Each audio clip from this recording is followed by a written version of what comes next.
Bonjour à toutes et à tous et bienvenue sur Evolution Talk, le podcast pour évoluer ensemble en tant qu'êtres humains et humanité. Je suis Benjamin Lotin et j'ai la grande joie d'être aujourd'hui en la compagnie de Catherine Testa, entrepreneuse engagée, fondatrice du média L'Optimisme, auteure de 5 livres. Tu fais partie des personnalités les plus influentes du réseau LinkedIn. Bonjour Catherine, Bonjour Benjamin, bonjour à toutes et à tous. merci d'avoir accepté mon invitation. Bah, merci depuis le temps qu'on se connaît. Et oui, et oui, oui. Et donc, justement, pour les gens qui ne te connaissent pas, est-ce que tu pourrais nous parler un petit peu de ton parcours et de ce qui t'a amené à écrire ces livres et fonder l'optimisme? Et qu'est-ce que c'est l'optimisme? Plus en détail. Ouais. Alors je vais essayer de pas être trop longue, mais on va dire que moi je suis une scientifique en fait de formation. Voilà, j'ai étudié la physique chimie pour être très précise, alors que je suis la meuf la plus maladroite au monde, hein. Donc tu te demandes de temps en temps comment t'en es arrivé là. Mais peu importe, je me suis très vite, j'ai un peu bugué parce qu'en physique-chimie, bah, j'ai étudié la physique quantique. Ça m'a beaucoup, beaucoup questionné. Mais bah, voilà, j'avais laissé ça un peu de côté et j'ai derrière complété par un master en développement durable. Mais à une époque, tu vois, enfin, où personne n'en parlait. Enfin, là, déjà, on a l'impression qu'on a un peu de retard aujourd'hui. Mais à l'époque, c'était clairement encore pire.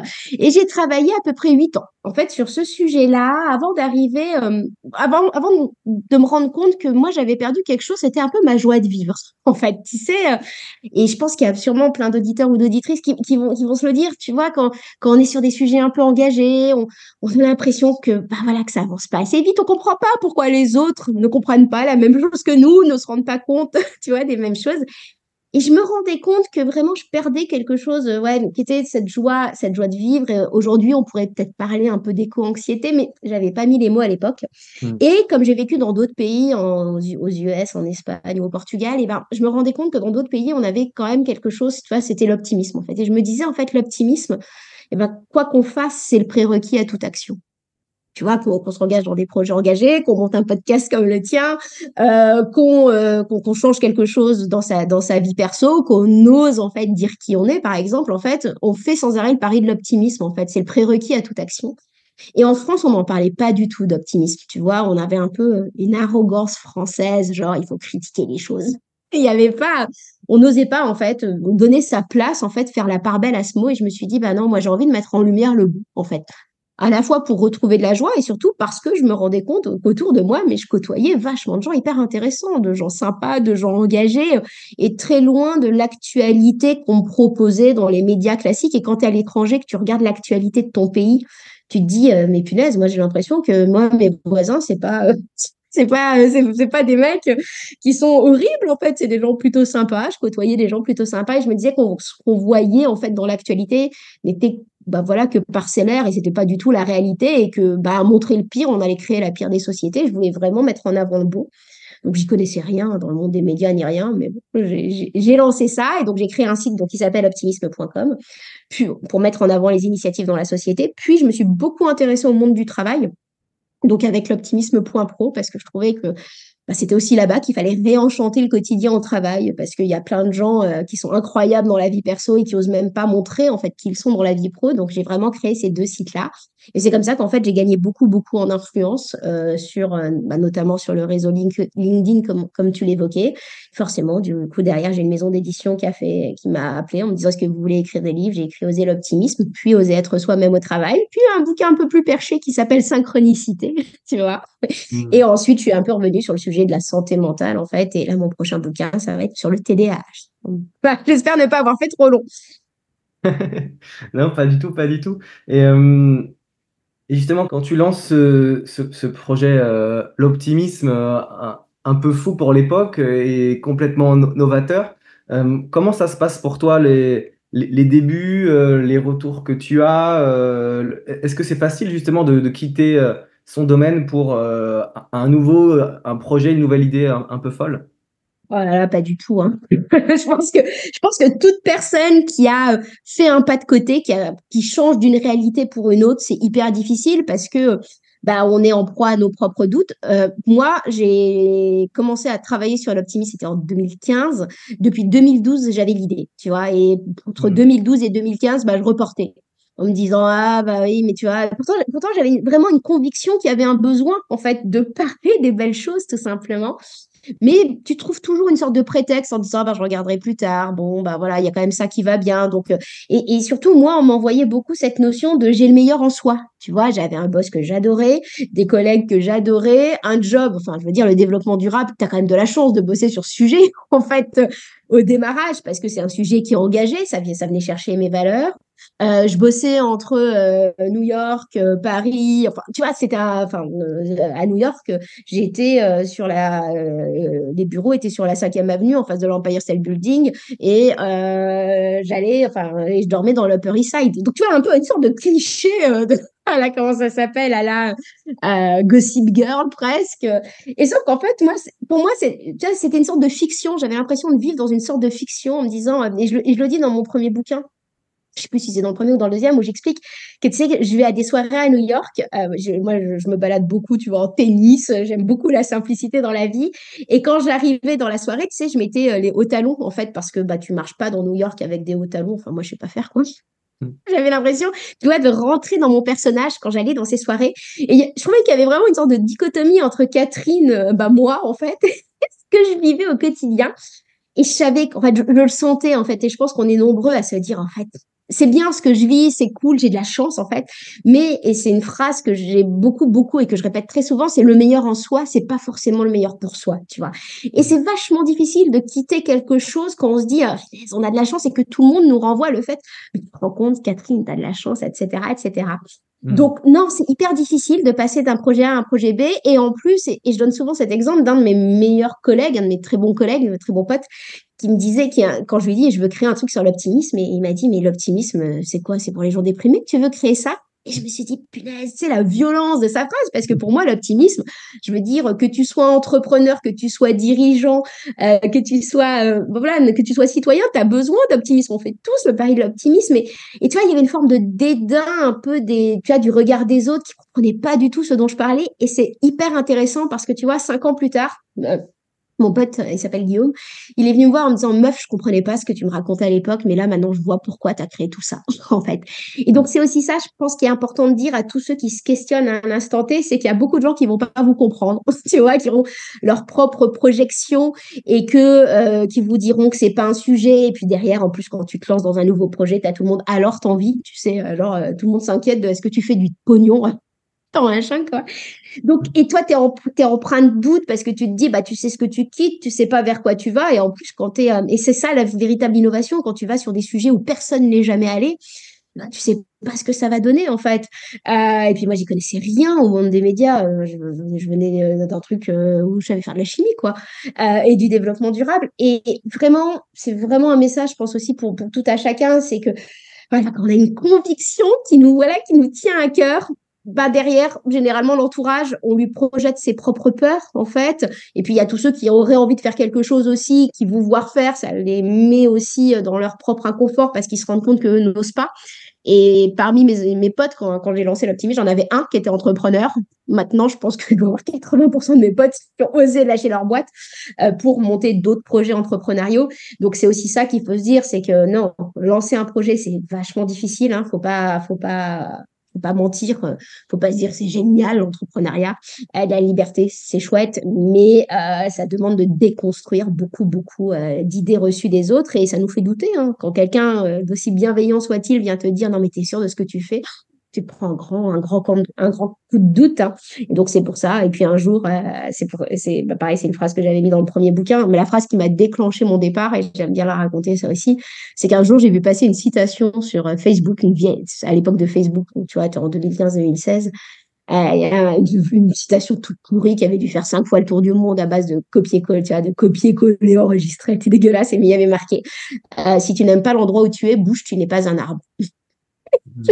Donc, il y a un mec qui, au bout du monde, a un jour publié cette citation. Des milliers de personnes l'ont republié. Il est tombé dans mon feed. Ça a fait que j'ai démissionné, que j'ai écrit des bouquins qui ont changé un peu, tu vois, la vie des autres. Et souvent, tu vois, quand on manque d'humilité par rapport à la vie, en fait, tu vois, faut arrêter de se dire qu'il faut faire des grandes choses, en fait, pour marquer les autres. Moi, c'est un inconnu au bout du monde. Je ne saurais jamais qui c'est, bah, qui a changé ma vie et du coup, qui aussi a changé la vie d'autres gens parce que j'ai plein de gens qui, après l'optimisme, après avoir lu ce bouquin, ou voilà, avoir lu des contenus qu'on a pu créer avec mon équipe, bah, ont aussi changé leur vie. Donc, c'est un peu, je trouve ça joli de voir sais, un peu cette humilité de se dire on ne sait jamais l'impact qu'on va avoir dans la vie des autres et parfois, ben, juste une citation, ça, tu vois, c'est cette notion un peu de l'effet papillon, ça peut changer la vie des autres et tu vois, de temps en temps, toi, moi, on dit quelque chose à quelqu'un ou à la boulangerie, on est en train de raconter quelque chose et bah, ça change la vie de quelqu'un, quoi. Hmm. Et justement, cette humilité, comment ça se passe ce chemin? Parce que j'imagine que tu vois, au début, euh, quand on commence et qu'on se lance, il y a plein de doutes et comment on peut essayer de pas trop s'y accrocher, de continuer dans son projet. Et ensuite, toi, dans ton cheminement, il y a une vraie réussite et une vraie explosion de tes projets, une magnifique évolution. Et comment tu as vu ce cheminement, toi, avec un peu de recul de tout ce chemin parcouru aujourd'hui? Et là, tu vois, c'est rigolo parce que pour moi, j'ai encore des trucs de ma to-do list de 2015 à faire aujourd'hui. Donc, en vrai, pour moi, la réussite, elle est. Alors, je te dirais pas qu'elle est pas là, ça serait complètement faux de le dire, parce que factuellement, forcément, quand tu as fini par faire. À un moment donné, j'étais sur Europe 1. Enfin, tu vois, mon parcours est assez gigantesque quand tu le regardes de l'extérieur, mais moi, dans ma tête, je me dis, punaise, j'ai des trucs de ma to-do list pour mon site web de 2015 que j'ai toujours pas mis à jour. Donc, en fait, mon projet, de mon côté, il est toujours en construction. Je pense que c'est très. Ça va être couillon ce que je vais dire, mais c'est vrai, moi, j'ai une grande phrase. Je sais pas pourquoi personne ne la valorise pas plus que ça, mais je sais pas si, je pense que les gens connaissent un peu les bronzés, mais tu vois, oublie que t'as aucune chance, sur un malentendu, ça peut marcher. C'est vraiment une phrase qui a vraiment presque rythmé mon quotidien en allant bien, tu vois, bien plus que de je vais réussir, c'est plutôt j'allais de surprise en surprise en me disant waouh, ça marche. Tu vois, il y avait une sorte de quelque chose qu'on oublie très souvent, je crois que c'est l'émerveillement. Tu vois, on a tellement envie de, tu vois, de faire de visualiser, de se dire ça, on va faire ça, donc ça va marcher. Et en fait, on perd cette notion de punaise, c'est incroyable. Tout d'un coup, moi, j'ai des stars qui me contactent, des PDG d'entreprises qui tout d'un coup arrivent avec leur fragilité, leur humilité, parce que, enfin, moi, j'ai pas du tout cette notion de regardez-moi comment ça fonctionne. Parce que je sais que sur ma to-do list, il y a des trucs que j'ai toujours pas fait. Et ben, ça m'a fait beaucoup m'émerveiller du chemin. Euh, avec cette notion aussi au démarrage, et pareil, ça c'est peut-être une petite astuce pour ceux qui veulent se lancer. En fait, moi, j'avais aucune idée de si ça allait marcher ou si ça allait pas marcher. J'avais une conviction. Je savais qu'il y en avait besoin. Par contre, je savais pas du tout, franchement, moi, faire une pauvre fiche d'impôt, ça me paraît hyper compliqué. Donc, tout le monde me disait, mais enfin, tu sais pas faire tes fiches d'impôt, tu sais pas faire ceci, l'administratif, tu sais pas faire. Tu vois, tout le monde me disait ça. Donc, tu vois, moi, avoir une boîte, ça paraissait complètement ubuesque. Mais en fait, au lieu de me dire, je vais créer l'optimisme, un média qui va mettre en avant des initiatives positives, tu vois, je me suis dit, bah, je vais regarder si je suis capable de le faire, tu vois. Et ça, c'est pareil, vraiment une petite astuce qui change le référencement, qui change notre point de vue parce que au lieu, tu vois, de se foutre une pression de ma boule en disant, il faut que mon projet réussisse, bah, tu explores. Et par exemple, si tu as envie d'être artiste, si tu as envie de vendre des peintures, eh bien, tu te dis que tu vas regarder si tu es capable de vendre des peintures, en fait. Et tu vas dire ça à ton entourage. Parce que derrière, ben, ça te permet de faire marche arrière parce que tu peux te dire, mais j'adore peindre, mais alors vraiment commercialiser mes peintures, ça m'enlève ma créativité, etc., etc. Et du coup, quoi que tu fasses, que ton projet il fonctionne ou que ton projet il ne fonctionne pas, eh ben, tu auras validé ou invalidé un scénario. Donc, dans les deux cas, tu as réussi, en fait. Et vraiment, ce petit changement de posture en se disant, bah, je regarde si c'est possible de créer quelque chose d'un peu décalé, d'un peu différent, avec cette phrase qui permet à l'entourage derrière d'arrêter de te poser la question, alors ça marche, on dit, attends, j'explore, je regarde. En fait. Et ça change complètement, je trouve, notre façon d'être et ça remet peut-être aussi un peu de merveilleux là-dedans. Moi, j'ai l'impression d'avoir été de surprise en surprise avec une joie, en fait, qu'on perd très souvent dans l'entrepreneuriat. Et je vais pas te mentir, à un moment donné, je l'ai perdu quand je voyais que mes copains, ils faisaient des business plans à 3 ou 5 ans. Moi, quand je suis allée voir le comptable pour dire, Monsieur, bonjour, je pense que je vais pouvoir réussir à financer mon projet, qui me demande, vous voulez un business plan? Et là, je lui dis, mais en fait, vous voulez que je mette des chiffres dans des cases? Mais en fait, c'est comme tirer des cartes, je peux tirer des cartes. Vous voulez quoi comme chiffre? Parce que pour moi, j'ai un problème avec avec le déterminisme, en fait. De me dire que ça va être comme ça dans 5 ans, je me dis que ça relève le merveilleux de comment ça pourrait être, en fait. Mm. Et bah, tu vois, on est 8 ans après, et 8 ans après, j'ai plein de copains qui avaient bien structuré des beaux business plans de façon intellectuelle, mathématique, rigoureuse. Et bon, il y en a plein qui ont fermé entre-temps, et nous, on est encore là, quoi. Mm. Wow. Et justement, tu vois, euh, le passage de l'idée de l'optimisme et ensuite la mise en place étape par étape, comment elle s'est passée pour toi pour structurer ce projet et puis le soutenir dans ton élan à toi? Alors moi, j'avais super peur. J'avais super peur que devoir réussir à financer le projet, ça lui enlève de la magie, en fait. Tu vois, je me disais, fout un flux financier là-dessus. Et j'étais assez mal à l'aise avec ça. Mais je pense que c'est la même chose que plein de gens qui auraient envie de faire des choses gratuites, tu vois, parce qu'ils y croient. Et que, bah, à un moment donné, tu as la réalité de voir, comment ça s'appelle, payer ton électricité et ton eau, quoi. Hmm. Comment ça s'est passé? Alors, la première chose, peut-être aussi, je me rendais compte que, par exemple, mon ancien boss, quand j'ai quitté la boîte de laquelle je suis partie, il est revenu quelques mois après, il m'a proposé globalement de prendre le job que je voulais au prix que je voulais dans le pays que je voulais. Donc, tu vois, avec cette notion de doute absolument monstrueuse. Et donc, je me suis rendu compte qu'il fallait que je me décentre, en fait, de mon propre référentiel qui était trop normé. Parce que à cette époque-là, il faut voir que mes copains étaient des scientifiques, je naviguais dans le monde du marketing, du développement durable. Donc, on était vraiment dans un truc très, très, très rationnel. Et à part une collègue, on était un peu, tu vois, les perchés de service, pourtant très rationnel au demeurant, hein, mais on était un peu vus comme un peu perchés. Donc, nous, on croyait à des choses un peu. On pensait pas que notre société était tournée autour de l'homme, en fait. Et on était vus, tu vois, un peu perchés à l'époque. Et je rencontrais peu de personnes qui étaient comme moi. Et donc, la première chose que j'ai faite pour créer l'optimisme, en fait, je me suis délocalisée pendant plusieurs mois. Je suis partie vivre en Espagne. Je ne parlais pas espagnol. J'étais juste amoureuse. Je suis amoureuse de l'Andalousie, de l'énergie de l'Andalousie. Et bref, je suis partie à Barcelone. Peu importe, mais en fait, tu vois, je me suis mise dans ma bulle. J'ai créé, et je pense que ça a été quelque chose d'absolument qui a donné beaucoup d'élan à ce projet. C'est que je me suis mise dans mon énergie que j'ai filtrée, en fait. C'est-à-dire que j'étais dans le projet qui portait une sorte d'intention, de conviction, et je m'étais décentrée de tous les doutes, de tout le milieu entrepreneurial parisien. Je suis revenue quelques mois plus tard à Paris, et là, tu vois, c'est là où j'ai commencé à avoir les histoires de business plan, etc. Où je me suis dit, voilà, ça me fait peur. Donc, je me suis rendu compte, en fait, au démarrage aussi, c'est peut-être intéressant de le dire, j'assumais pas, en fait, tu vois, de parler d'optimisme.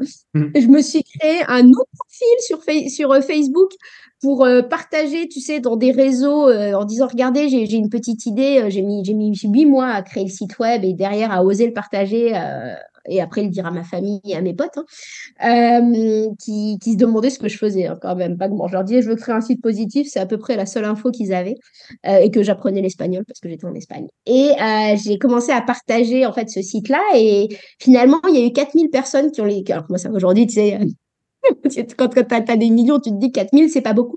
Mais pour moi, c'était incroyable. Tu vois, ces 4000 Hmm. personnes à l'époque. Je me suis dit, en fait, je suis pas toute seule, en fait, dans mes convictions. Et le truc qui était aussi assez marrant, c'est qu'en me décentrant à Barcelone, eh ben, j'ai rencontré plein de gens qui étaient, voilà, qui avaient des métiers très rationnels, mais qui avaient aussi voilà, qui avaient beaucoup plus de magie un peu dans leur vie, tu vois, qui étaient un peu des décalés, voilà, qui osaient parler de sujets un peu, alors, ce qu'on appellerait de spirituel, mais dans son grand 360. Mais on va dire le début du projet, ça a été ça, vraiment très intention, un peu filtre, en me disant je veux pas y mettre d'autres énergies que voilà que des énergies un peu de joie en fait. Après, il a fallu le financer. Je me suis entourée de deux associés, en fait, à l'époque, qui étaient des gens pas du tout perchés, mais vraiment juste, en fait, moi, j'avais besoin d'avoir des gens beaucoup plus rationnels, en fait, tu vois, voilà, qui soient beaucoup plus rationnels. Et on a réfléchi beaucoup, beaucoup, beaucoup à c'était quoi un business model qui soit vertueux, tu vois, en se disant, ben, j'ai beaucoup écouté la théorie des 5 flux. Je ne sais pas si ça te parle, mais ça, bon, Non. je vous invite à regarder ça. Il y a Duc Aduon qui en a parlé en se disant, bah, en fait, on changer 5 flux. Donc, il y a le flux financier, il y a le flux d'émotions, il y a le flux de connaissances, il y a le flux de matériel, en fait. Et du coup, en fait, je me suis dit, bah, quand on donne quelque chose, on va avoir un autre flux en échange et c'est pas bien ou c'est pas bien, tu vois, c'est des flux qui sont différents.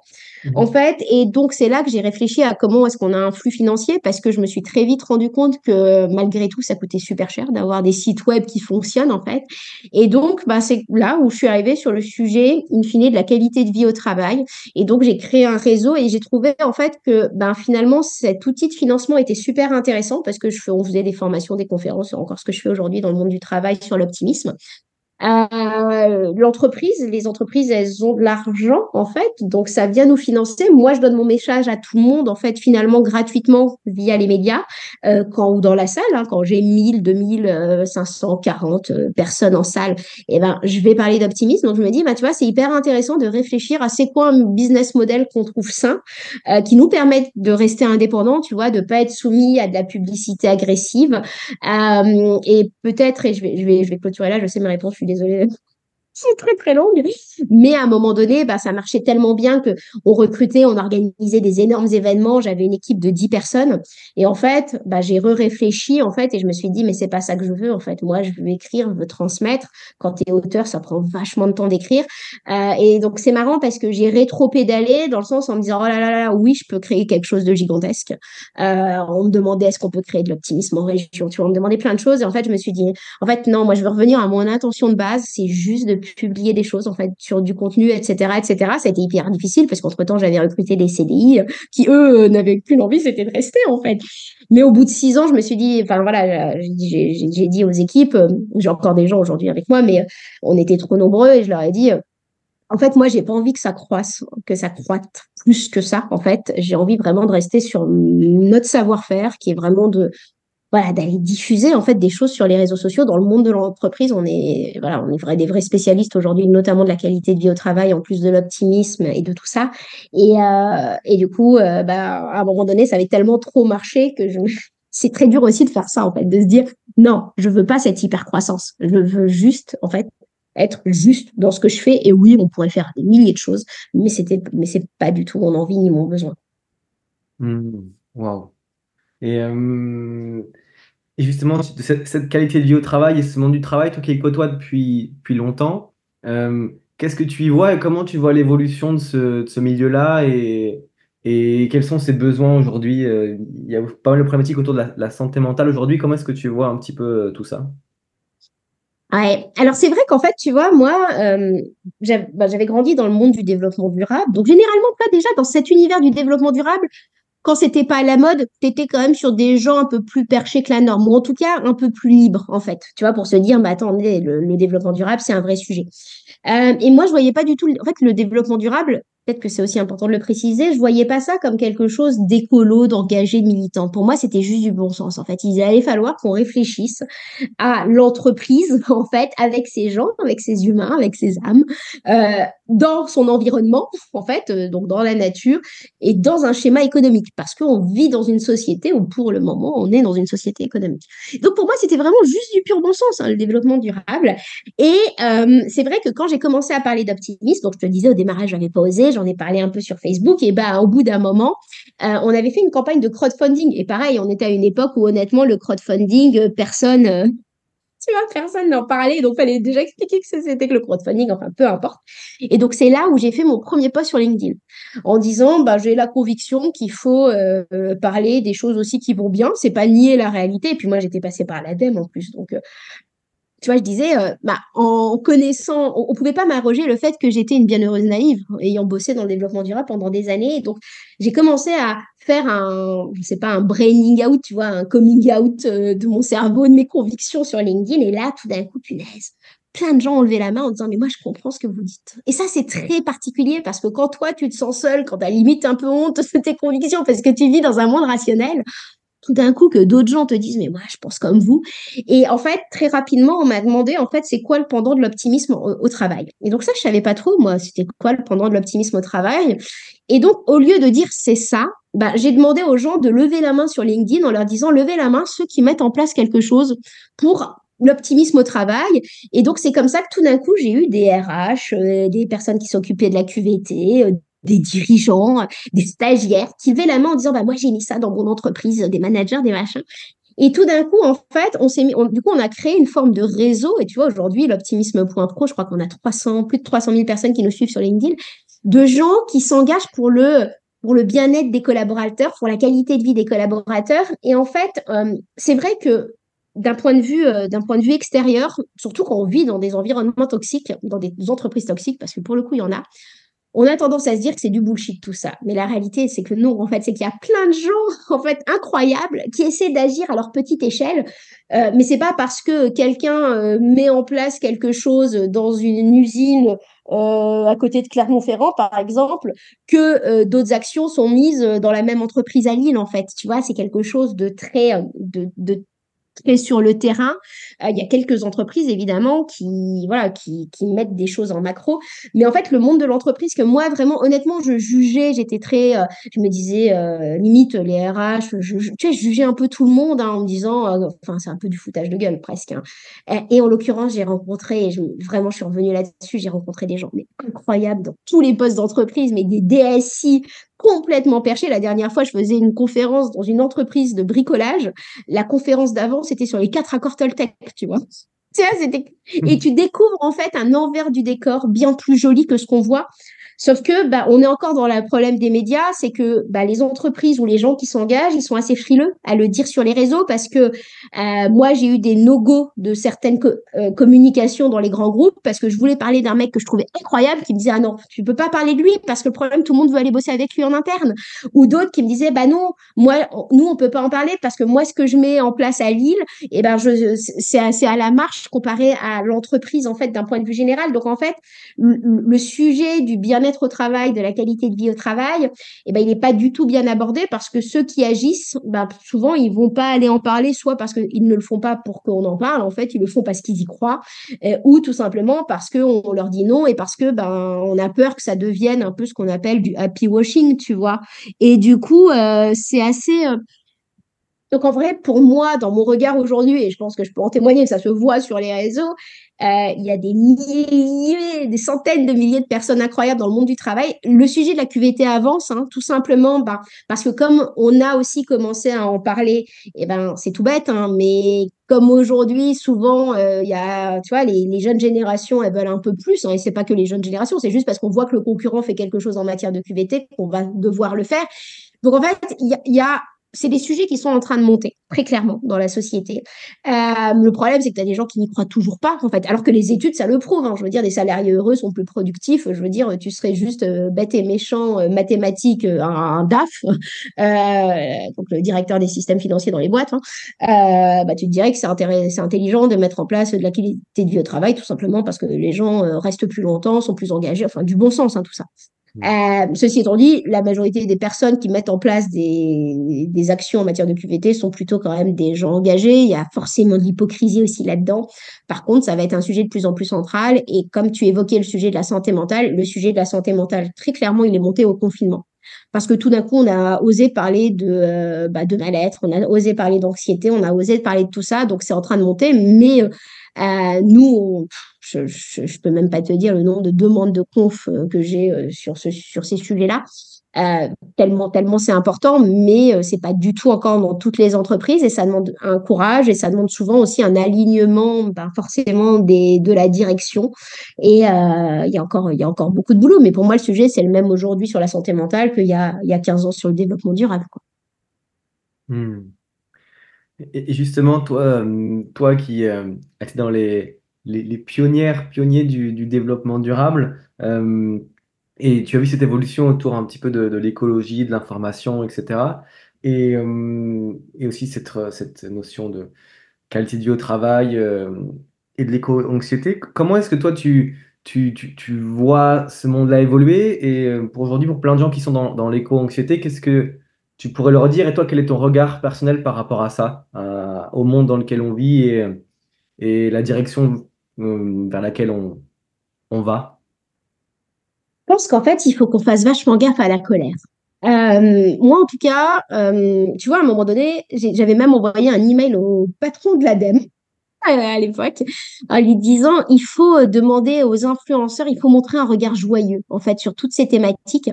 Parce que le pire qui pourrait arriver à notre société, en fait, c'est qu'on soit en permanence dans la colère de ce que l'autre fait, dans la colère de tout ça, qui peut nous envahir parce qu'on se dit, mais ils se rendent pas compte. Tu vois, moi, je me rappelle, hein, je me disais, mais les gens se rendent pas compte, etc., etc. Mais en vrai, en fait, pour moi, ce qui fonctionne le mieux, c'est montrer en fait que ben, on est capable de faire des choses, en l'occurrence, et de donner l'exemple en se disant, ben, tu vois, que moi, Catherine, il y a plein de choses sur lesquelles je vais pas pouvoir agir. Il y a plein de sujets qui sont des causes hein, et dont je mesure la cause. Hein. Par exemple, je sais pas, l'égalité homme-femme, hein, moi, c'est pas du tout ma cause. Parce que, mais je me dis, bah, j'espère que d'autres vont s'en emparer et moi, je vais m'emparer de la cause sur laquelle je vais pouvoir avoir un impact. Et je pense que c'est ça aussi qu'il faut absolument qu'on fasse en fait pour sortir de l'éco-anxiété, c'est de se dire, OK, bah, moi, je vais essayer d'agir à mon niveau en fait. Et déjà, je vais agir à mon niveau, je vais essayer de montrer que j'agis à mon niveau aussi, tu vois, pour avoir une sorte d'influence positive plutôt qu'une influence, tu vois, pour créer une sorte d'égrégore positif plutôt qu'un égrégore de colère. Attends, il faut que l'autre il fasse ça. Bah ouais, mais si l'autre il fait pas ça, ça va pas marcher. Et c'est certain en fait. C'est comme la qualité de vie au travail. Hein, je veux dire, enfin, il faudrait que tout le monde soit conscient que bah juste dire bonjour aux autres, respecter l'autre dans son imperfection, dans son humanité. Pour moi, c'est du pur bon sens en fait. C'est pas du tout le cas encore dans plein de boîtes. Et soit bah tu regardes en te disant bah tu vas dénoncer tout ce qui va pas. Et c'est très bien. Il faut des personnes qui le fassent. Hein. Mais si toi, ton énergie, t'es plutôt dans une énergie qui va se baser sur plutôt de la construction, si toi, ce qui te met en mouvement, ça va être plutôt de la joie que de la colère, bon, bah, dans ce cas-là, il faut que tu te dises qu'est-ce que je vais consommer en fait, qu'est-ce que je vais consommer comme type de contenu. L'éco-anxiété, honnêtement, moi, les rapports du GIEC, ça n'a pas. Enfin, ça va pas forcément dans le bon sens hein, entre quand je l'ai regardé et aujourd'hui.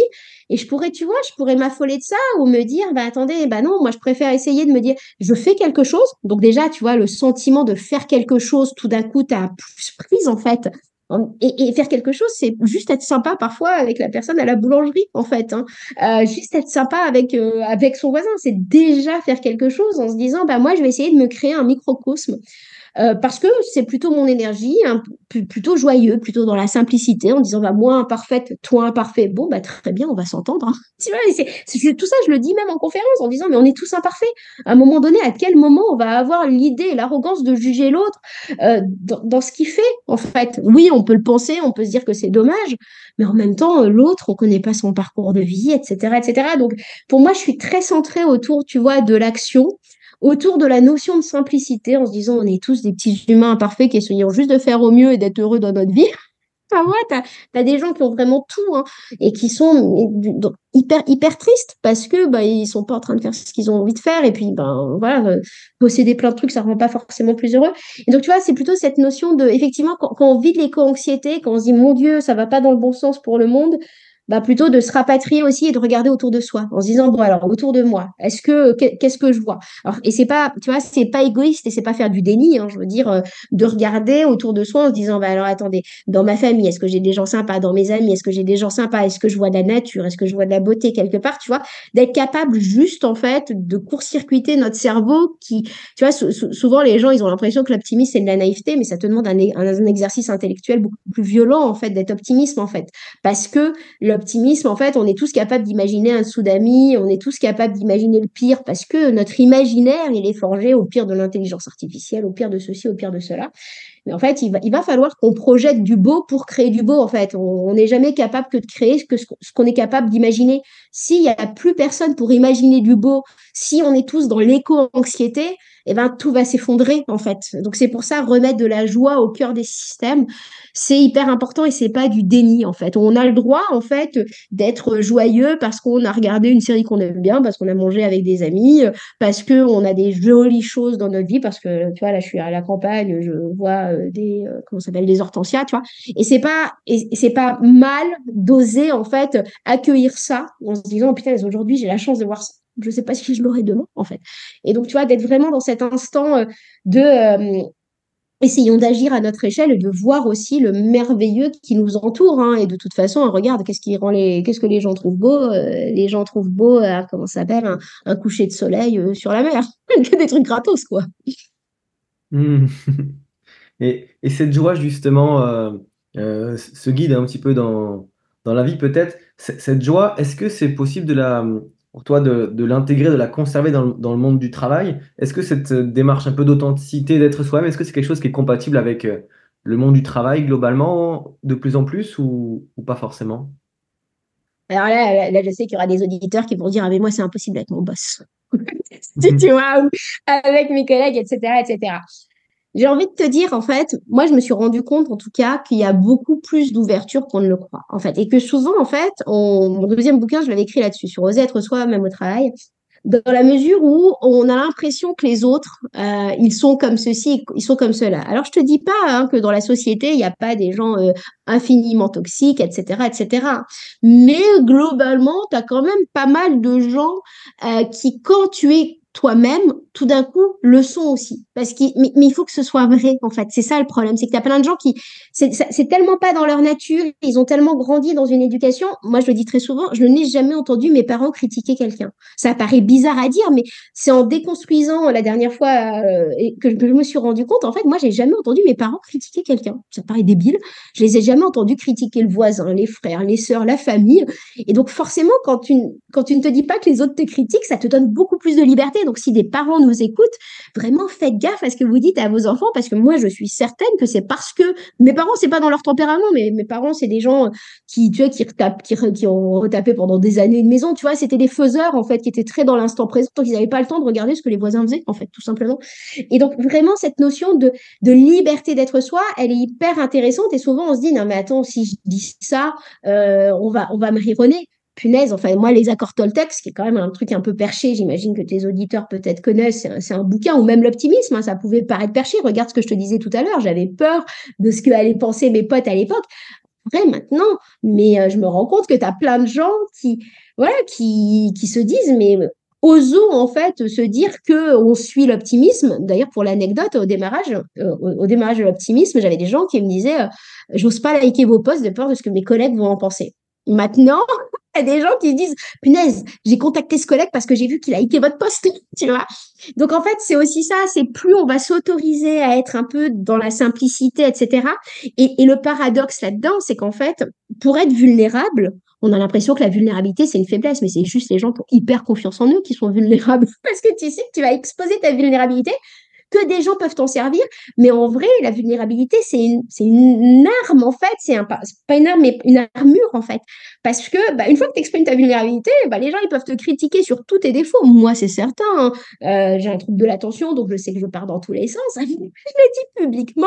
Vous pouvez me dire que je pars dans tous les sens, bah, c'est un fait, en fait. Et une fois qu'on le sait, une fois qu'on assume aussi qui on est dans son entièreté, bah, tout d'un coup, c'est exactement ce que je te disais tout à l'heure, un peu l'effet papillon, les autres osent.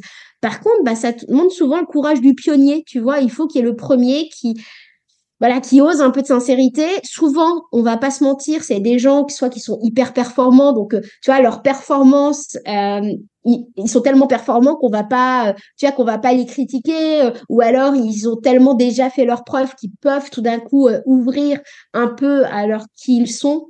Mais pour moi aujourd'hui, le monde du travail a quand même est quand même en train d'évoluer. Tout simplement parce qu'on se rend compte hein, que demain, on va avoir de plus en plus de freelance. Il va falloir que les boîtes, elles attirent, en fait, parce qu'entre deux boîtes, tu vas choisir celle dans laquelle tu te reconnais plus, parce que globalement, je veux dire, si tu es data scientist, tu es plus ou moins payé la même chose dans les deux boîtes. Hein. Et donc, si tu es dans une société de plus en plus de freelance, où tu as de plus en plus de freelance, il va falloir de plus en plus qu'il y ait une colonne vertébrale, en fait, au monde du travail. Et moi, enfin, pareil, je donne encore cet exemple parce que c'est une des dernières conférences que j'ai faites, mais dans le milieu du bricolage, je te garantis, il y avait les collègues, tu vois, ils se mettaient la tête sur l'épaule des uns des autres. Genre, ça se voyait que c'était bienveillant, en fait. Mais ça demande souvent une sorte d'exemplarité. Il faut qu'il y ait un premier, en fait, qui l'ose. Et voilà, il faut en avoir le courage et il faut se dire, ben, moi, maintenant, c'est beaucoup plus simple d'être moi-même. Hein. Pareil, une fois, j'avais dit sur LinkedIn, mais quel est le coût du mensonge au travail? Je veux dire, quand tu caches qui tu es, etc., enfin, c'est beaucoup plus simple d'être soi-même. en vrai de vrai, mais ça demande généralement une sacrée dose de confiance en soi. Et effectivement, il y a toujours des gens un peu toxiques qui vont peut-être appuyer dessus, mais en fait, il faut qu'on change le centre de gravité de la norme. En fait, il faut que demain, le manager toxique, il soit, soit vu comme il est, en fait, et non l'inverse. Mais ça demande souvent un des gros travail de prise de conscience de soi-même, travail de voilà d'accomplissement perso, de se connaître soi-même. Et c'est vrai que par contre, en tout cas, et ça c'est quand même quelque chose de vertueux, les entreprises de plus en plus permettent aux salariés, tu vois, d'avoir des accompagnements en matière de connaissance de soi, de type de personnalité, parce que souvent on a du mal à comprendre l'autre, parce que l'autre il est rationnel, alors que toi, tu es visuel ou artiste, tu vois, des choses comme ça. Moi, je trouve que ça avance en tout cas, mais bon, il y a encore du boulot. Hmm. Et justement, comment ça s'est passé pour toi pour développer cette confiance en toi, cette authenticité, cette vulnérabilité, le fait d'oser à chaque fois être un peu plus soi-même et développer toutes ces choses-là, comment ça s'est passé pour toi et comment quelles seraient les voies pour développer ça? En fait, je pense que c'est vraiment une question d'entourage. Tu vois, je te parlais de mes parents tout à l'heure. Mes copains sont dans la grande majorité comme moi. Tu vois, en fait, j'ai vraiment aucun filtre. C'est-à-dire que j'ai pas du tout envie de faire semblant. Ça me fatigue de faire semblant. Et donc, je trouve que la simplicité, c'est 10 fois plus simple, en fait. Ouais, bon, pardon pour cette phrase. La simplicité, c'est 10 fois plus simple. Mais en vrai, je gagne tellement de temps à pas faire semblant que l'entrepreneuriat m'a montré ça. Ça m'a dit, en fait, j'avais tellement pas le temps de prétendre que tout allait bien, que tout est incroyablement dans le meilleur des mondes. Et j'étais d'ailleurs assez en colère de ce qu'on raconte sur les réseaux sociaux, sur l'entrepreneuriat, parce que comme je donne beaucoup de conférences, je donne aussi beaucoup de conférences dans le milieu de l'entrepreneuriat, des femmes entrepreneuses, des assos d'entrepreneurs, des machins. Et en fait, la réalité, c'est pas du tout que c'est tout simple, en fait. Et donc, je me disais aussi, il faut le dire, en fait, il faut oser juste raconter la réalité. Et je trouve que, en fait, c'est plus simple. Et c'est vrai que je me suis rendu compte aussi que plus je disais les choses, en fait, euh, plus c'était simple. Donc, tu vois, je sais pas comment, je saurais pas trop te dire comment je l'ai développé, mais c'est aussi, en fait, tu vois, ça fait aussi peut-être un tri avec tes potes, en vrai. En vrai, à un moment donné, moi, je me suis rendu compte que, tu vois, j'étais bien plus capable de papoter avec quelqu'un que je connaissais pas pendant toute une soirée et je trouvais la personne merveilleuse. On avait refait le monde, limite, on était rentré dans des détails intimes, perso, qu'on se connaissait pas. Et je trouvais les vraies relations bien plus intéressantes que des relations superficielles où on m'explique tiens, les investissements en bourse, tu vois. Enfin, je dis pas que ça soit pas intéressant en soi, hein, mais tu vois, je trouvais les vraies relations tellement plus intéressantes que tout d'un coup, j'ai aussi probablement fait un tri dans les gens qui m'entouraient en me disant, moi, je veux pas, enfin, je préfère l'authenticité. Et c'est marrant parce que quand tu es authentique aussi, tu crées immédiatement des connexions avec les autres. Tu vois, c'est tellement plus simple. Alors, parfois, je me dis, et c'est vrai que comme j'ai un trouble de l'attention, dans le trouble de l'attention, il y a la notion d'impulsivité. Moi, je suis vraiment capable de parler de tout sans réfléchir, sans fil. Alors, je me dis, ça peut perturber des gens, tu vois. Ils peuvent se dire, mais elle en dit trop sur elle ou elle demande trop de choses aux autres.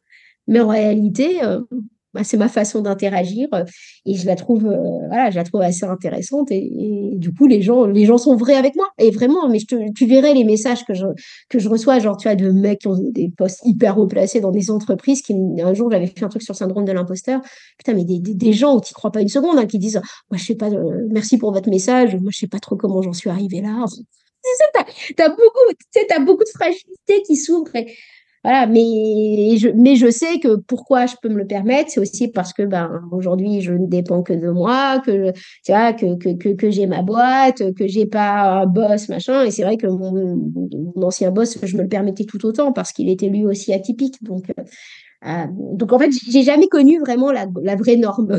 C'est pour résumer. Donc ça m'a beaucoup plus autorisé à aller vers cette vulnérabilité. Et tu vois, mais les, j'essaie de répondre à quasi 100% de mes messages que je reçois, notamment sur LinkedIn, mais des témoignages d'un coup, en fait, en disant merci, quoi. Waouh, waouh, waouh, waouh. Et, et justement, tu vois, tu parlais de ce trouble de l'attention, cette connaissance de toi que tu as développée.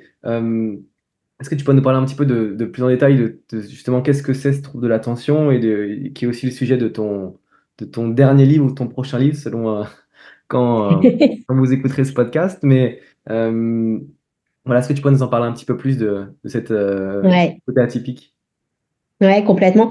Alors, on va pas se mentir, j'ai toujours su que j'étais atypique, hein. Je veux dire, mon parcours de vie, tu demandes à mes parents, ils se demandent ce que c'est ma vie, hein. Parce que, tu vois, enfin, un jour, je dis que j'ai envie d'aller à New York, le lendemain, mon boss me propose d'aller à New York. Tu vois, enfin, je veux dire, je suis fan d'un groupe de musique, je les rencontre par hasard dans une église dans la France. Enfin, je deviens pote avec. Donc, tu vois, mon parcours de vie, de toute façon, il a quelque chose d'assez mystérieux pour moi.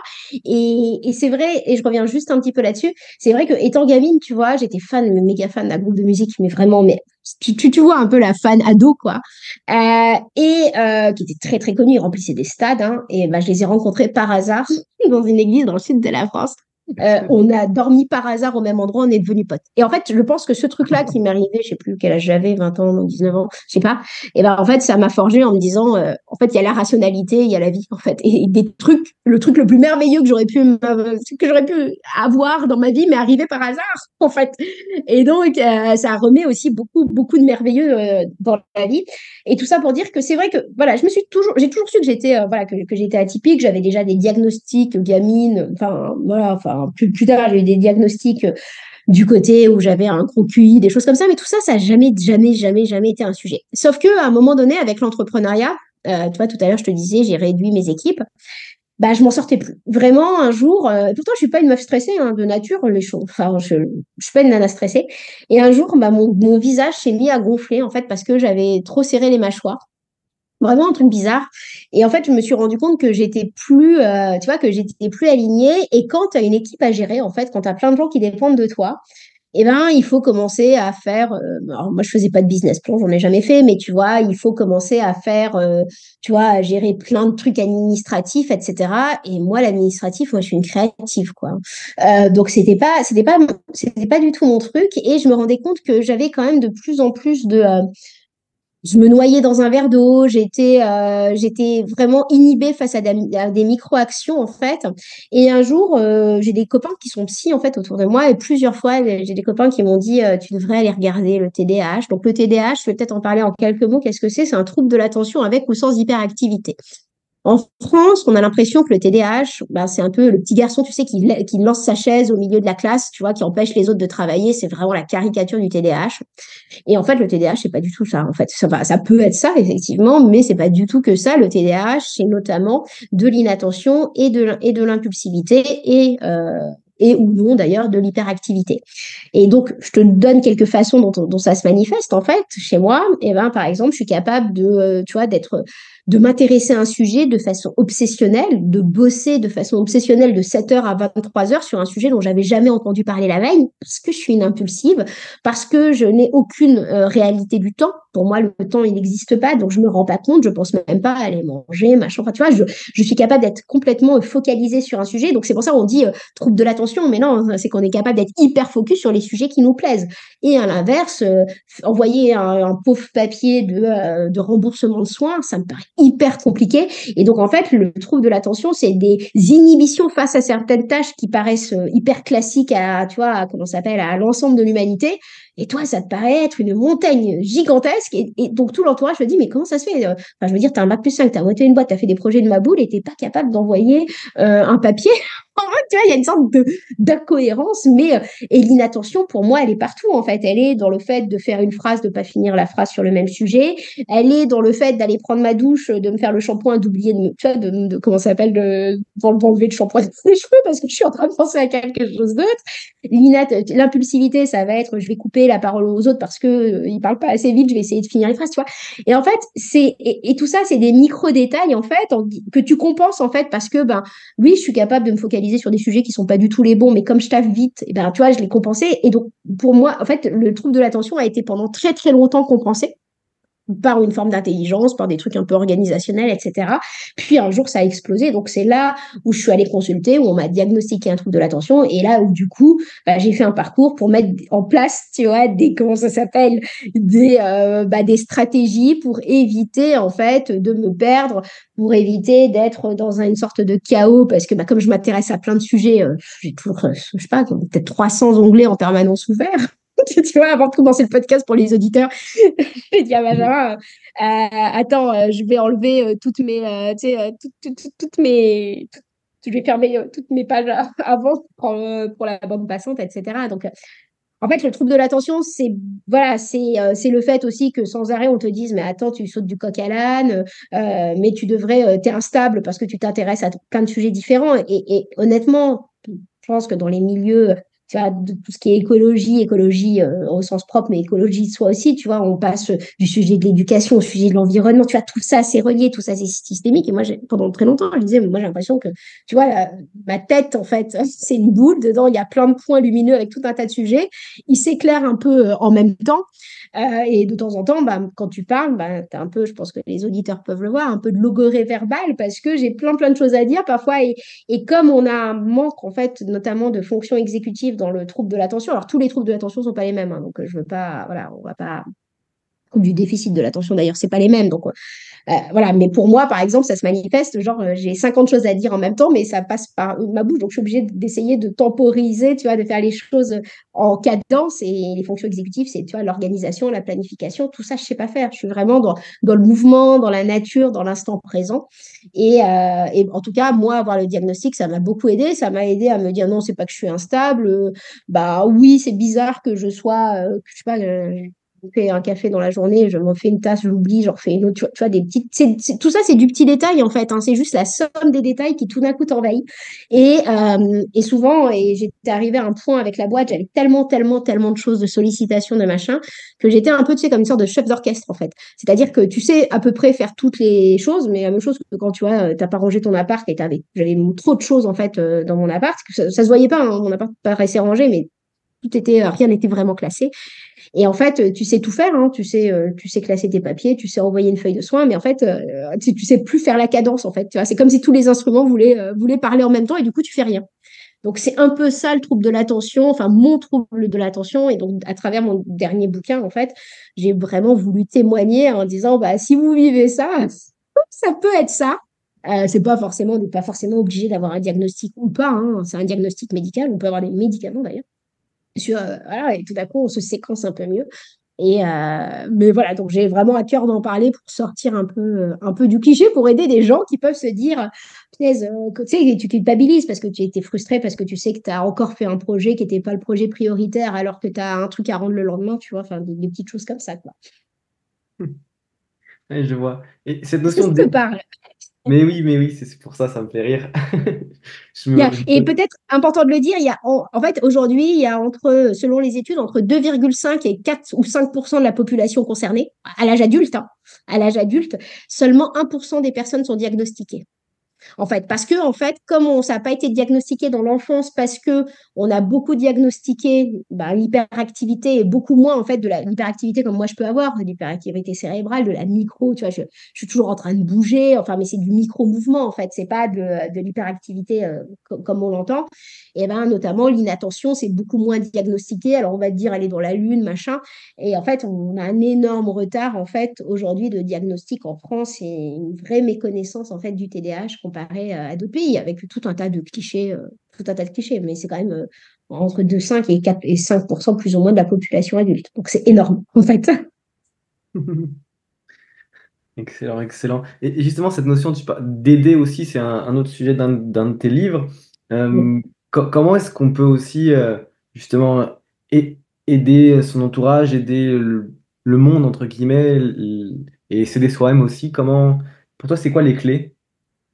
Ouais, alors c'est vrai qu'en fait, ça, c'est mon quatrième livre que j'ai coécrit. En fait, on voulait aborder le sujet de la santé mentale. Aujourd'hui, il faut savoir qu'on a une personne sur cinq à peu près qui est concernée par un, entre guillemets, trouble de la santé mentale. Alors là-dedans, il y a de tout, hein. Il va y avoir tout ce qui est de l'anxiété à la dépression, aux troubles de la personnalité. Enfin, tu vois, il va y avoir tout ça. Et en fait, finalement, on est quasiment tous concernés. C'est-à-dire qu'on connaît tous quelqu'un qui est en souffrance, en fait.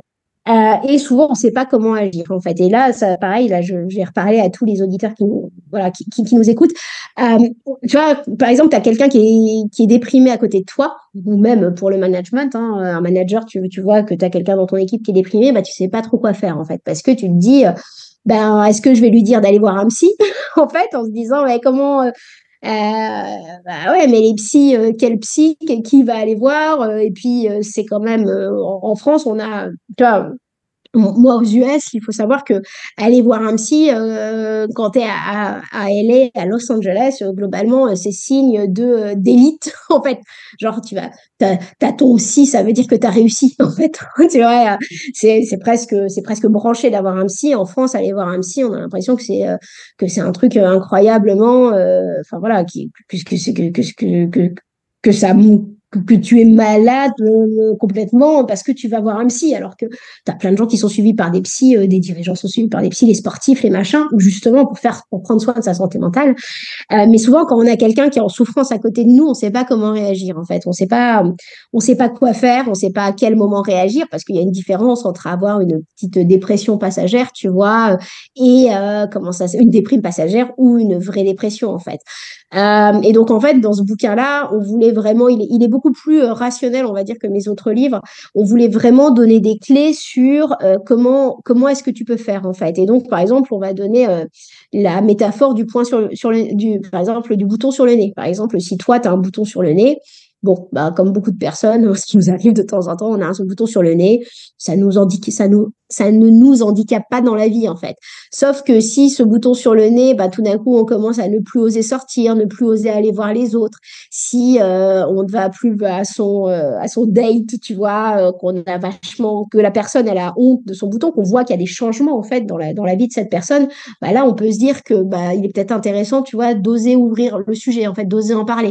Et sauf qu'on a toujours peur, en fait, d'être maladroit, hein, parce que tu vas pas dire à quelqu'un, dis-moi, j'ai l'impression que tu es déprimé, tu vois, c'est difficile d'avoir tous ces mots.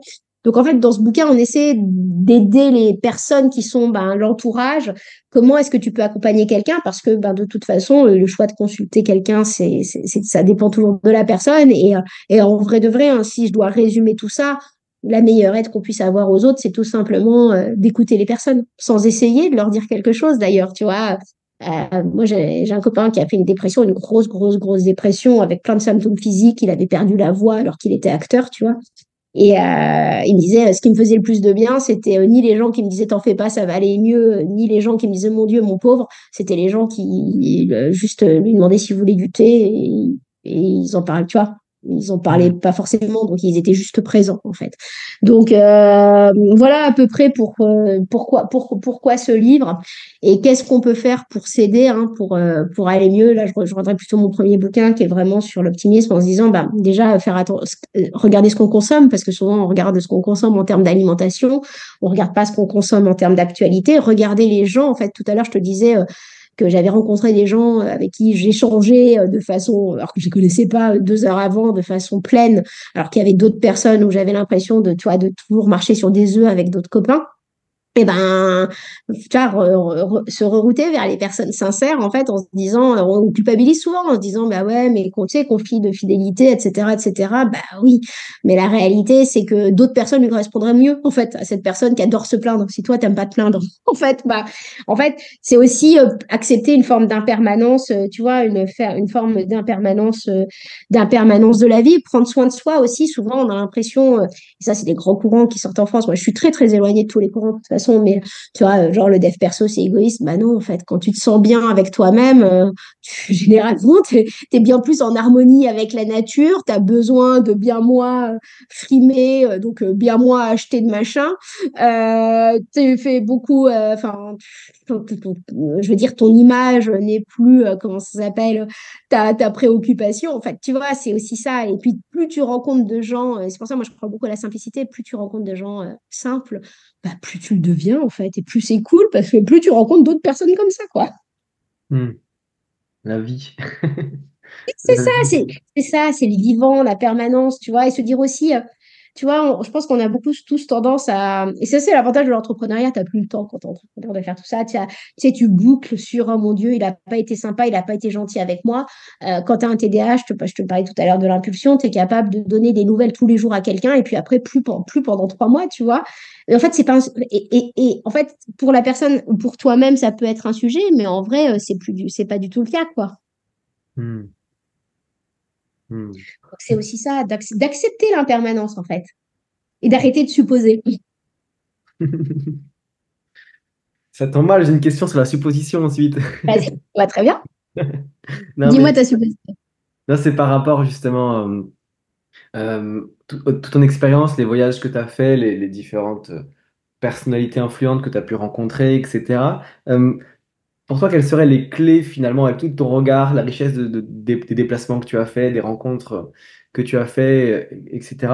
Quelles seraient les clés pour que ce monde il évolue et qu'il, comment dire, euh, en douceur, avec de la joie, vers quelque chose de plus, de plus joyeux, de plus vivant?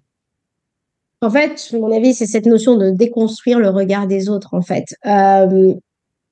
Tu vois, je vois beaucoup de personnes qui sont très, très populaires, en fait, qui vivent, on va dire, presque à travers le regard parfois de leur, bah, tu vois, de leurs fans, de leur succès médiatique, de leur succès, je sais pas, le nombre de bouquins pour des auteurs ou de disques pour des machins ou de vues sur YouTube pour des YouTubeurs, en fait. Mais en vrai, pour moi, en l'occurrence, pour que le monde aille mieux, en fait, il faudrait juste que tout le monde lève la main en disant moi imparfait. Tu vois, genre, moi, je suis imparfait, en fait. Mm. Et du coup, je suis parfait, en fait, tu vois. Et toi, tu es imparfait. Et bah, tu vois, c'est très bien qu'on accepte, en fait, tu vois, de lever la main en disant, mais en fait, on est tous imparfaits, on essaie juste de faire au mieux, en fait. Et je pense que c'est ça qui fait que j'ai eu accès forcément à tout un tas de gens, people, machin, parce que je les ai pris comme ça, en fait. Parce ils m'ont contacté bien au-delà de ce qu'ils étaient médiatiquement parlant, et parfois très très malheureux. Hein. Donc, et moi, j'ai rien à leur apporter. Hein. Je fais pas de, tu vois, je fais pas de coaching ou des choses comme ça. Je fais un peu de mentorat, mais pas du tout de, je suis pas psy, etc. Ni rien. Mais, et donc, en fait, je pense que c'est, pour moi, pour que le monde aille mieux, c'est revenir à une notion de simplicité, en fait. Et puis, c'est la simplicité bah, d'exprimer qui on est, et puis aussi l'acceptation de la simplicité in fine de l'autre, en fait. On attend souvent que les gens ils fassent comme nous, tu vois, genre, bah attends, moi je mange bio, il faut que les autres mangent bio, moi je ne fais pas ceci, je ne prends pas l'avion, il faut que les autres ne prennent pas l'avion, etc., etc. Tu sais, on est toujours centré sur qu'est-ce que les autres font, un peu en réaction à nous, ce qu'on fait. Mm. Moi, je me dis, enfin, concentrons-nous sur ce qu'on fait, acceptons notre imperfection, osons la dire. Et tu vois, c'est marrant parce que moi, j'ai l'impression qu'il y a un truc aussi qui est bizarre, c'est que c'est Sénèque qui disait les gens sont mesurés haut à la grandeur du piédestal sur lesquels on les met. Moi, j'ai l'impression que souvent, tu as plein de gens qui me foutent sur un piédestal. Et pourtant, je passe ma vie à dire, non, mais attends, enfin voilà, moi, j'essaie juste de faire ce que je sais faire. Je sais écrire des bouquins, je sais faire des conférences. Voilà, c'est deux zones d'expertise que j'ai. Je sais écrire, en fait. Donc, j'ai l'art de la parole, en fait. Voilà. J'ai l'art de la transmission. C'est mon petit métier sur Terre, en fait. Il y en a d'autres qui vont être des soigneurs, tu vois, des soigneurs. Moi, je sais qu'un jour, une chamane m'avait dit, on a tous un petit job, tu sais, genre, tu as les transmetteurs, les machins, etc., etc. Moi, mon petit job, c'est plutôt, tu vois, c'est plutôt la transmission. Il y en a d'autres qui sont des guérisseurs. Tu vois. On a tous une double casquette. Pour moi, on a une casquette métier, qu'est-ce qu'on fait, et puis tu vois, et on a la casquette de, bah, voilà, de qui on est, qu'est-ce qu'on aimait en fait comme, tu vois, comme énergie, quelle est l'énergie, tu vois, quand on est avec d'autres personnes. Et je trouverais vachement intéressant, tu vois, de se questionner là-dessus, en fait, en se disant, mais qu'est-ce que les autres ressentent dans ma. Alors, moi c'est facile pour moi aujourd'hui, parce que forcément, quand tu écris des bouquins, les autres te disent ce qu'ils ressentent. Donc, c'est hyper facile. Ça l'est plus, c'est plus difficile quand tu es au sein juste d'un cercle familial, amical ou professionnel, où tu as moins d'inconnus, forcément, que tu croises. Mais c'est vraiment cette notion de simplicité qu'il faudrait qu'on remette au cœur, en fait, tu vois, de notre société, parce on se foutrait la paix les uns aux autres, en fait.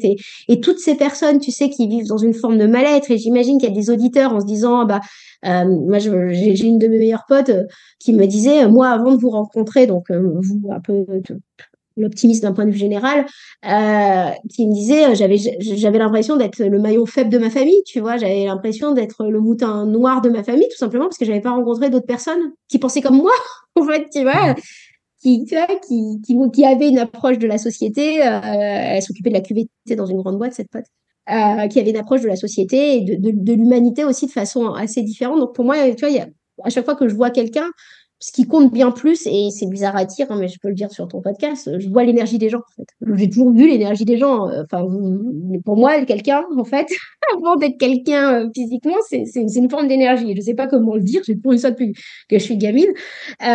Et donc, en vrai, je m'intéresse très peu au fonctionnel, tu vois, c'est quoi ta fonction, c'est quoi que tu as, parce que bah, le truc qui a toujours pris le pas chez moi, c'est la notion de vibration, tu vois. Et du coup, je trouve que c'est ça qui donne une sorte de couleur, en fait, à nos âmes, à notre humanité, si on peut pas, tu vois, pour rejoindre le titre, enfin, le sous-titre de ton podcast, en fait. Et ça serait tellement plus simple, honnêtement. Tu vois, si on était juste, on essaie juste de faire au mieux, en fait, sur notre parcours de vie, quoi. Hmm. Waouh. Et oui, c'est ça qui est fou, c'est que peut-être pour toutes les choses compliquées qu'on peut voir, entendre et vivre soi-même, ben, les réponses sont peut-être super simples et tout proches de nous. Ah ouais. En fait, tu sais, je pense aussi que on essaie beaucoup, on pense beaucoup de façon classique. Genre, il me faut X argent pour vivre, ce qui est vrai, hein, je remets pas ça en question. Hein, je dis, ah, voilà, voilà, première, j'ai des charges, etc., etc. Et avoir une entreprise, ça te fait bien rentrer dans du traditionnel, tu vois. Mais en fait, pour moi, la vie est bien plus merveilleuse que ça, en fait, tu vois. J'ai des histoires hein, autour de moi, des gens qui ont pu acheter des maisons qu'ils n'auraient jamais pu acheter parce qu'ils ont été au RSA pendant des années. Tu vois, des trucs incroyables, en fait, que tu te dis, ça dépasse l'entendement, en fait. Ou même des gens qui gagnaient rien, en fait. Des gens qui gagnaient pas d'argent, qui ont pu acheter des maisons, tu vois, mais des trucs, tu vois, la vie peut être parfois un peu merveilleuse, en fait. Et ça, je pense qu'on l'oublie parfois. On essaie de la penser rationnelle. Et c'est pas facile de déconstruire ça, en fait.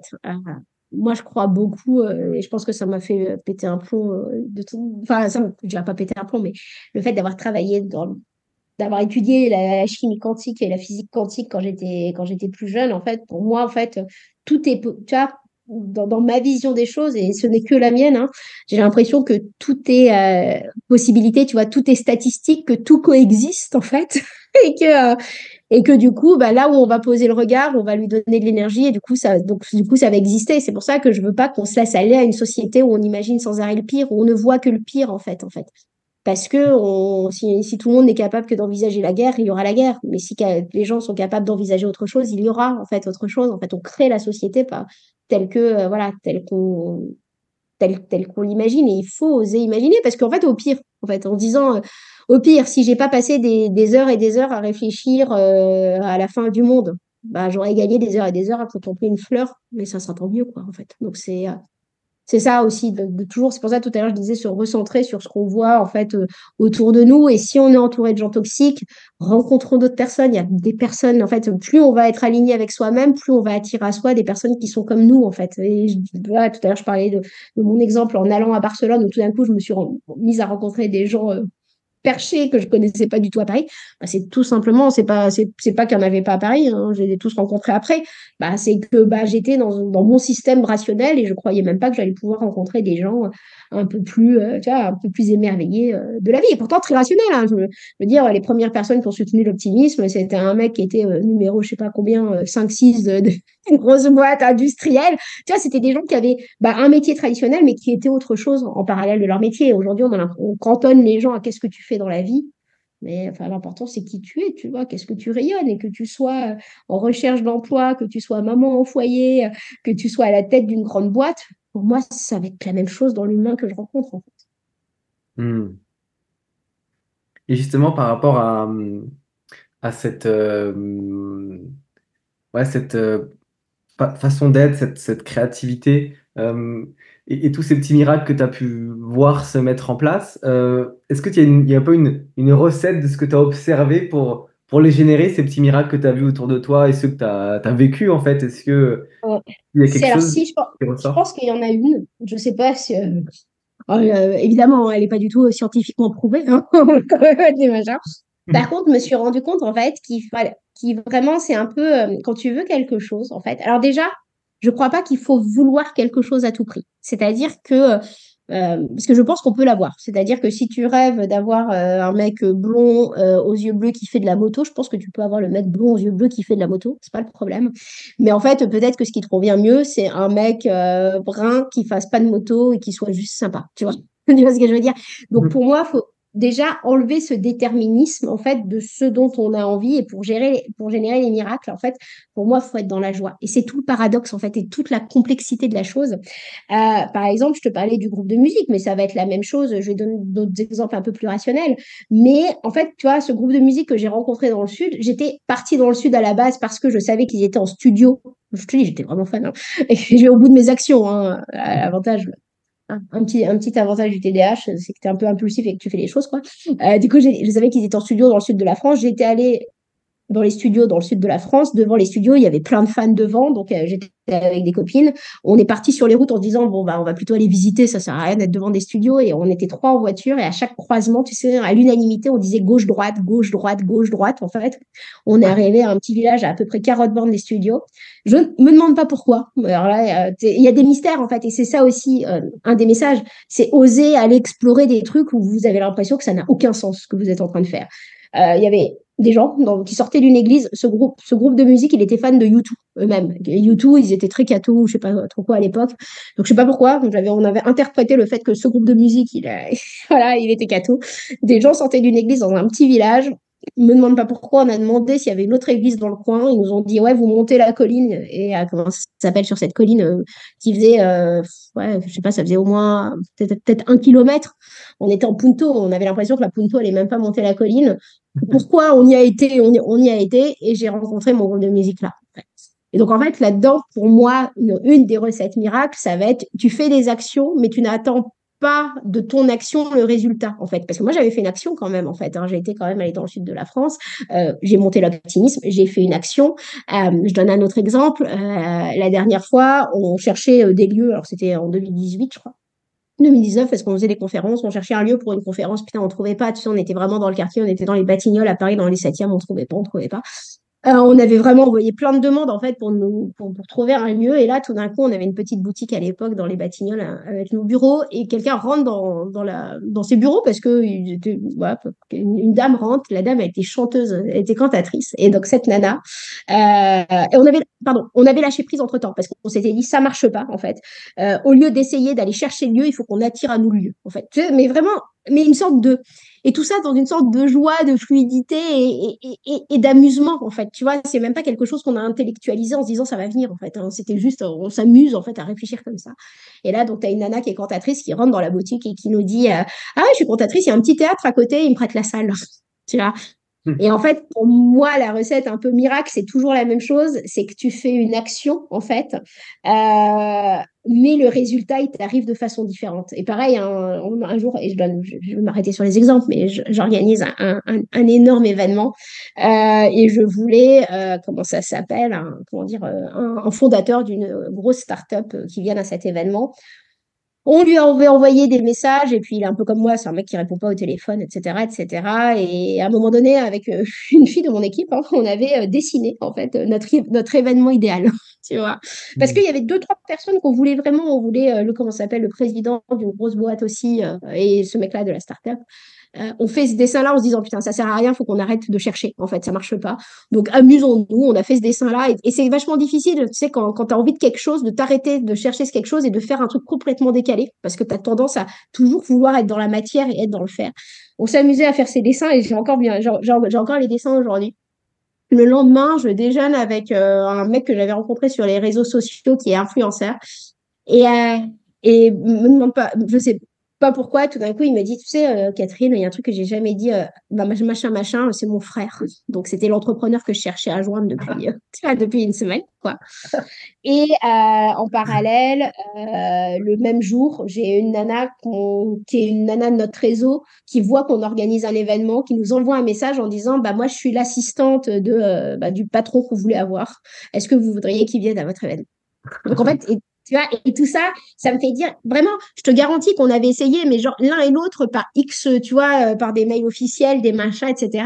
Et pour moi, en fait, quand on veut quelque chose, il y a un mélange d'actions. Faut pas, ça sert à rien de s'imaginer des choses, en fait. Il faut enlever trop de déterminisme en se disant parfois des choses ne nous arrivent pas parce qu'on va avoir d'autres choses qui vont être mieux. Il faut faire des étapes, même si ces étapes, mais ne pas attendre de ces étapes que, bah, voilà, que les choses nous arrivent. Et puis, tu vois, être ouvert. En fait, tu vois, si jamais j'avais pas, tu vois, si j'avais été focalisée sur l'événement que j'avais pas bouffé avec ce pote, finalement, que je connaissais pas, c'était la première fois qu'on se voyait avec Greg. Et donc, tu vois, enfin, je veux dire, c'était, bah, ça, tout ça, ça serait pas arrivé, quoi. Et C'est j'aime fou. bien ça. Voilà, voilà ma recette miracle. Alors, vous, je sais pas si c'est très scientifique, mais ça serait vraiment vraiment les trois étapes. C'est qu'on imagine, on se dit que ça peut être mieux, on est dans l'énergie de la joie, on s'amuse. En fait, tu vois, on s'amuse, on explore des choses, même si c'est pas, tu vois, même si c'est pas très cohérent, on fait un temps, et une fois qu'on agit, on attend. Et tu vois, pareil, dans Synchronicité, c'était mon troisième bouquin, je le dis, c'est un peu comme quand tu vas au resto. Tu vois, quand tu es au resto, tu as envie d'un plat de pâtes, tu le commandes, bon, tu sais que ton plat de pâtes, il va arriver, tu sais pas exactement comment, si tu l'aimeras vraiment, tu sais pas trop combien tu auras de quantité dedans, etc., etc., mais tu te réfléchis pas de comment le mec, il va le cuisiner, en fait. Et je pense que c'est un peu la même chose quand on a envie de quelque chose, en fait. Waouh, incroyable. Incroyable, incroyable. Et toi, justement, avec tous tes projets, tes élans, c'est quoi ce qui te tient à cœur de partager aujourd'hui et tes projets à toi du moment?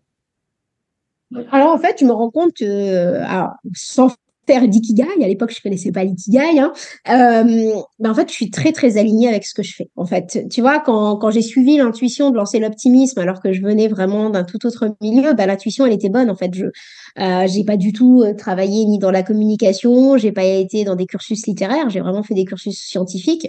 Mais en fait, la cause, elle me tient tellement à cœur que je sais qu'en tout cas, je suis à la juste place, en fait, au juste endroit. C'est marrant parce que tu vois, il y a 3 4 ans, j'avais une fille dans mon équipe qui m'a demandé, tu vois comment la boîte dans 3 4 ans? Et je me rappelle lui dire, aucune idée, mais juste dans la joie, en fait. Mhm. Et vraiment, ce qui me tient, c'est vraiment ça, c'est de me dire, en fait, il faut pas que je perde l'amusement. Parce que, tu vois, la joie, je l'ai eu perdue avec le développement durable à un moment donné où j'étais rentrée dans l'éco-anxiété. Plusieurs fois, je l'ai eu perdu parce que j'ai intellectualisé l'optimisme. C'est-à-dire qu'à un moment donné, je me disais, tu sais, j'étais dans la notion, punaise, ça fait peut-être pas assez sérieux, surtout quand je travaillais sur le sujet, vraiment, quand j'étais surtout dans le milieu de la santé mentale, je me disais, l'optimisme, quand même, ça peut faire un peu naïf, tu vois, il faudrait qu'on mette des articles un peu plus consistants, surtout que moi, je suis entourée de philosophes, de sociologues, tu vois, de mecs vraiment, vraiment brillants.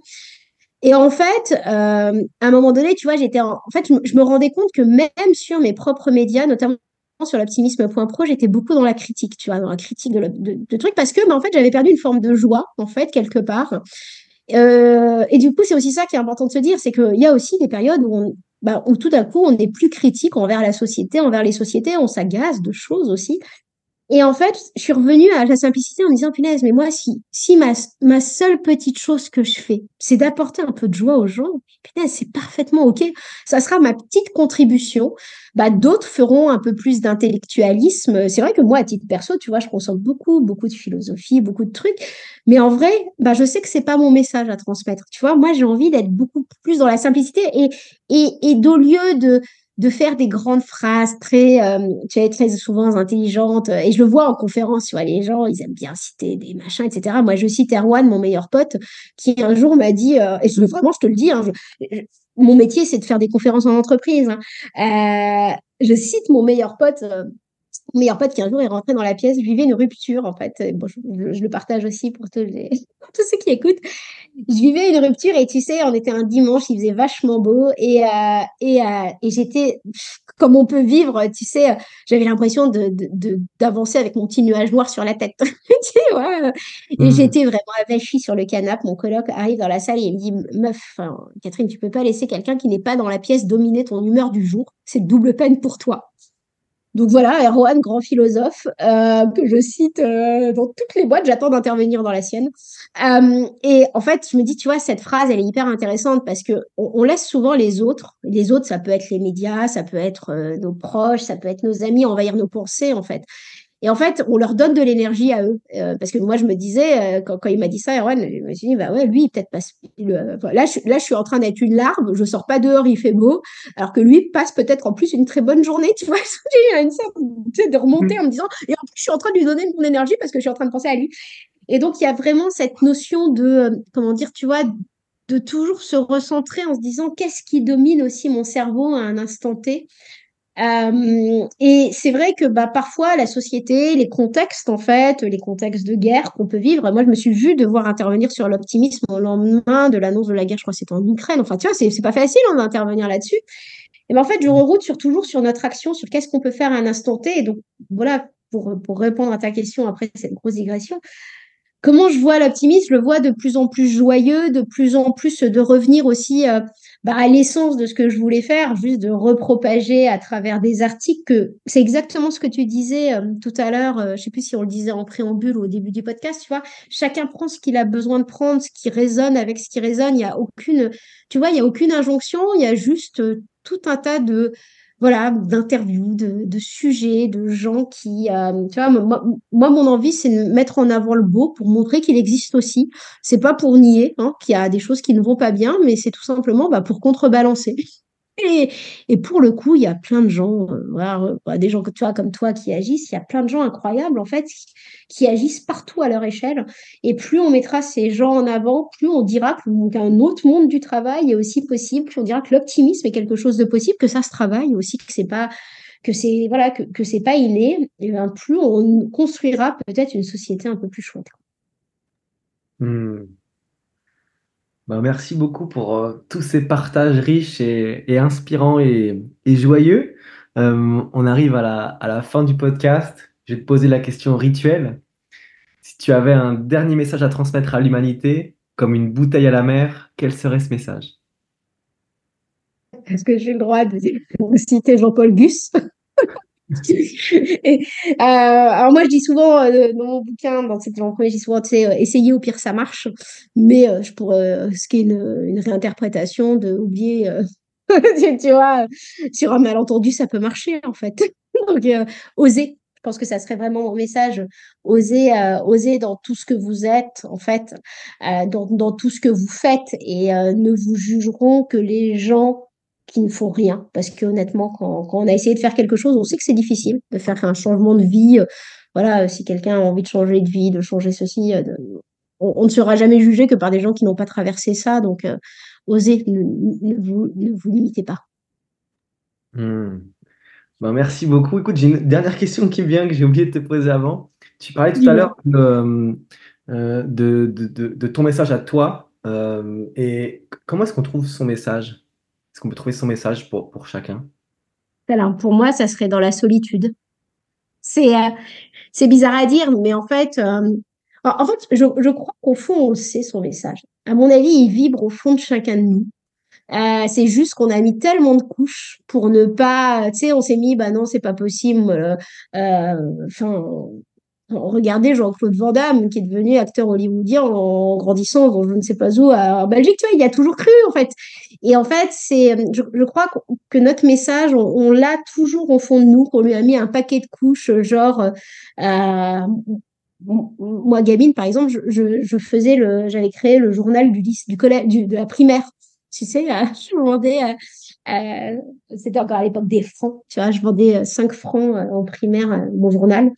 Donc, je savais en fait que, tu vois, j'avais toujours eu ça au fond de moi, sauf que bah, je suis partie en physique-chimie parce qu'on m'avait dit qu'il fallait faire S, puis chimie, etc. Et en vrai, je crois que si on est très sincère, on le sait. Il faut juste s'autoriser, en fait, à se dire, à l'exprimer Et souvent, pour l'exprimer, ben, ça demande de construire. Tu vois, moi, je me suis déplacée géographiquement parlant, mais ça demande aussi de parfois faire fi de ce que va te dire ton mari, ton mec, ta nana, tes parents, tes enfants, tes collègues, etc., etc. C'est vraiment s'écouter, c'est souvent passer du temps dans le silence et peut-être aussi la deuxième piste, ça serait de commencer à l'explorer. Parce que parfois, on peut avoir se dire que c'est ça notre message. Et en fait, bah, on commence à le faire et ça nous met pas en joie, en fait. Donc, on peut se dire, non, c'est pas ça, c'est trop difficile. Parce que, tu vois, par exemple, moi, je parle de santé mentale.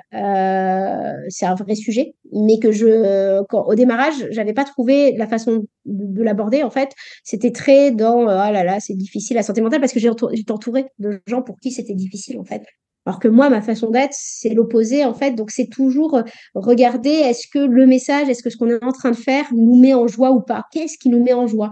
Et souvent, bah, il faut remonter à des choses qu'on ne fait plus. Par exemple, si ce que tout à l'heure je parlais du dessin, en fait, de l'art, si ce qui vous met en joie, c'est de dessiner, c'est pas parce que des gens vous ont dit que ça servait à rien de dessiner que c'était une perte de temps, que c'en est une, en fait, tu vois. Donc, c'est vraiment d'aller chercher qu'est-ce qu'on sait tout au creux de nous, en fait, et qu'est-ce qui nous met le plus en joie. Et parfois, ben, on s'en rend pas compte parce que c'est trop enfoncé profond.